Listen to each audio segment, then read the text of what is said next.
drinking myself to sleep, passing out, crying. And that's what it did to me. That's what I let it happen. I mean, we would have neighbors bring us groceries. So we would bring, and we would put the groceries on the floor and get on our knees and touch the food and thank God for the food. So I was very grateful, and I was very broken in that environment. And then maybe that same night, I buy a 12-pack of beer and drink myself to passing out on the floor, crying, because I'm so broken.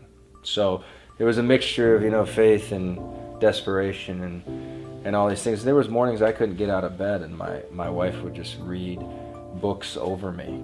She would just read words over me, and she would tell me, just do it. But I was so broken. I mean, I wouldn't say I was suicidal, but I began to Google how to beat depression right before I was on the edge of it, because I felt I was on the edge. I was right on the edge of tipping over and just losing it, and it was crushing. So that thing is, to not be able to provide is it emasculates a person. It really does. So what do you do though? You just work your way out. You sweat your way out of it, I guess. I just sweated and just didn't give up. I could have given up. I probably should have at many points. There was no reason to believe otherwise, right?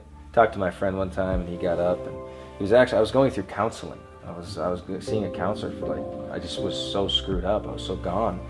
And he said, "How's your business going?" I said, "Well, I'm turning the corner."